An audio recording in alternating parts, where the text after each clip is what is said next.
नागपूर जिल्ह्यातील सावनेर तालुक्यातील आजनी शेरडी गट ग्रामपंचायतीचे सरपंच अशोक पंजाबराव ठेंगे यांना भ्रष्टाचार आणि पदाचा दुरुपयोग केल्याप्रकरणी नागपूर विभागीय आयुक्तांनी अपात्र घोषित केले असून या कारवाईमुळे जिल्ह्यात खळबळ उडाली आहे. सावनेर तालुक्यात असलेल्या आजनी शेरडी येथील सरपंच अशोक पंजाबराव ठेंगे यांना अखेर आपल्या पदावरून पाय उतारवावे लागले आहे. नागपूर विभागीय अप्पर आयुक्त डॉ. माधवी खोडे यांनी 6 एप्रिल 2026 रोजी या संदर्भात महत्त्वपूर्ण आदेश पारित केला. अजनी शेरडी येथील कपिल वासुदेव चोरघडे यांनी सरपंच अशोक ठेंगे यांच्याविरुद्ध पदाचा दुरुपयोग आणि भ्रष्टाचाराबाबत तक्रार दाखल केली होती. या प्रकरणात सरपंचांना त्यांचा मुलगाच भोवल्याची चर्चा आता रंगली आहे. तक्रारदाराच्या अर्जाची दखल घेत जिल्हा परिषदेच्या मुख्य कार्यकारी अधिकाऱ्यांनी चौकशी करून 8 जानेवारी 2026 रोजी अहवाल सादर केला होता. महाराष्ट्र ग्रामपंचायत अधिनियम 1958चे कलम 39(1) नुसार हे प्रकरण दाखल करण्यात आले होते. अप्पर आयुक्त माधवी खोडे यांनी मुख्य कार्यकारी अधिकाऱ्यांचा अहवाल मान्य करून अशोक ठेंगे यांना सरपंच आणि सदस्यपदासाठी पुढील काळासाठी अपात्र घोषित केले आहे. या निर्णयाची अंमलबजावणी करत गटविकास अधिकारी मनोज कुमार हिरुडकर यांनी सरपंच पदाचा कार्यभार उपसरपंच पुरुषोत्तम ईश्वर हाकंदे यांना हस्तांतरित करण्याचे आदेश दिले आहेत.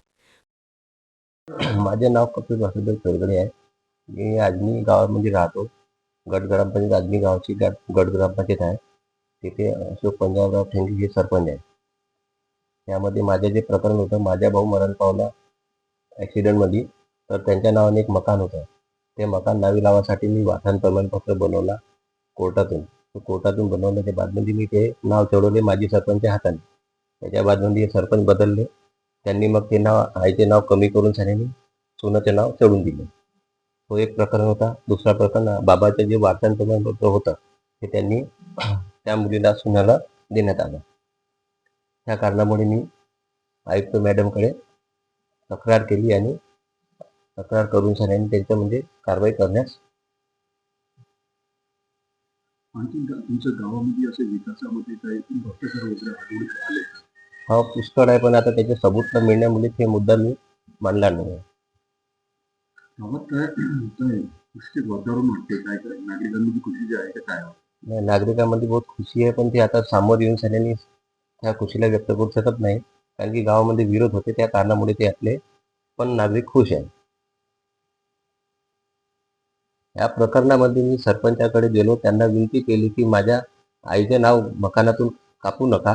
तरी त्यांनी म्हटलं की तुझ्यानं जे बनतं ते करून टाक. आणि त्यांनी नाव कापल्यामुळे ते जे सुनानं आई बाबाचे जे सामान होतं ते घराच्या बाहेर काढले आणि त्यांना बेघर केलं. त्या कारणामुळे मी आयुक्ताकडे केस टाकली आणि केस टाकल्याजवळ मला न्याय मिळाला. प्रतिनिधी मंगेश उराडे, NTV न्यूज मराठी, नागपूर.